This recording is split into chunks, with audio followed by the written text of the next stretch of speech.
Все чаще стали поступать жалобы от кандидатов в депутаты Народного собрания Гагаузии на своих оппонентов, сообщила Светлана Миронова, председатель ЦИК Гагаузии. Более 20 вопросов было рассмотрено на минувшем заседании Центрсберкома. Мы получили 5 жалоб от кандидатов в депутаты.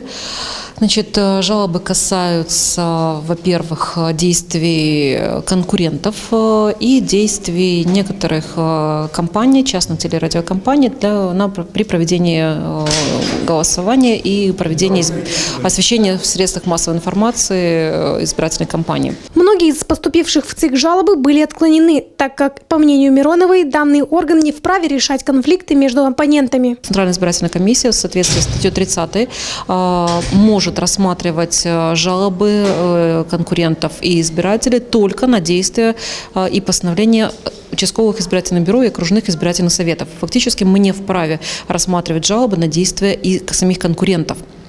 Это совершенно другая процедура. Также глава Центрсберкома отметила, что доверенные лица кандидатов имеют право выступать от имени того или иного депутата только после официальной регистрации. Так диктует закон. У каждого кандидата могут быть доверенные лица. То есть, если он желает, до 5 лиц мы утвердили их общее количество. Что касается желания, то есть данный кандидат может зарегистрировать, а может не зарегистрировать доверенных лиц.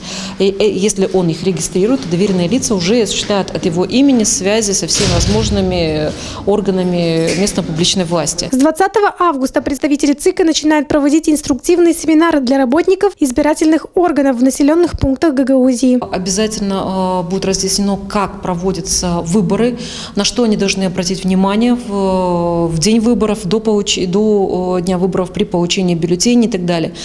Почему это очень необходимо? Дело в том, что у нас до сих пор еще не существует, я скажу так, профессиональных сотрудников избирательных органов, которые могли бы участвовать ежегодно в тех выборах, которые у нас проводятся.